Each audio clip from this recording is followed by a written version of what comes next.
You know, think about too, this is something, you guys know a lot about culture. Like when you talk about cultures, like the white culture, Latino culture, black culture, you don't know a lot about the Polynesian cultures. For example, we had ways of dealing with outsiders. I'll give you a little history.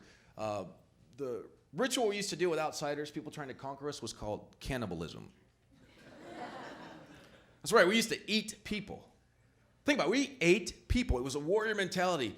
You conquer somebody, you eat them, you devour their flesh, you inherit their soul, you're twice the warrior. Which is probably the number one reason why you'll never, eating people, you'll never ever see a Polynesian on that show Survivor.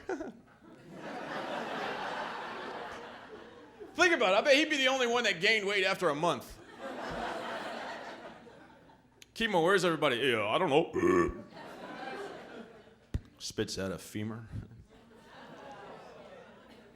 Hey, we used to eat people. It's history. Think about it. You know who was given credit for discovering the Hawaiian Islands was Captain Cook.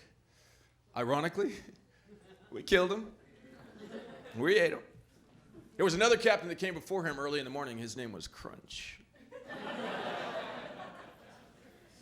He won't make that mistake again. The other part about growing up mixed is when you meet your relatives, because, hell, I'll say it. I was born in and back then, I mean, people were prejudiced back then. People still separated their food. Some of my white relatives still watch black and white TV because they don't want nothing to do with color.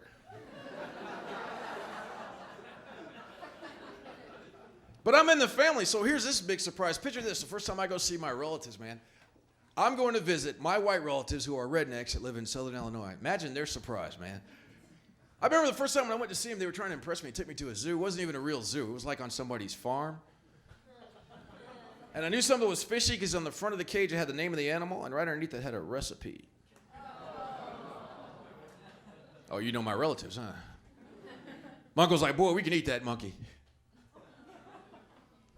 God bless him. What messed me up was the zebra exhibit. God bless. This is a true story, too. Now, they tried to impress me. They took a donkey, and they painted him down. But they got drunk, drinking corn whiskey, and on the left hind quarter, they paint checkers. It ruined my childhood. So I wrapped that donkey in a blanket and put him in the back seat. Oh, man, a lot of things going on in the world. I'll tell you what, I love being able to make my living doing this, like acting and telling jokes for a living, because it wasn't always so. Military kind of sucks in a way, and I'll tell you why. Because it does.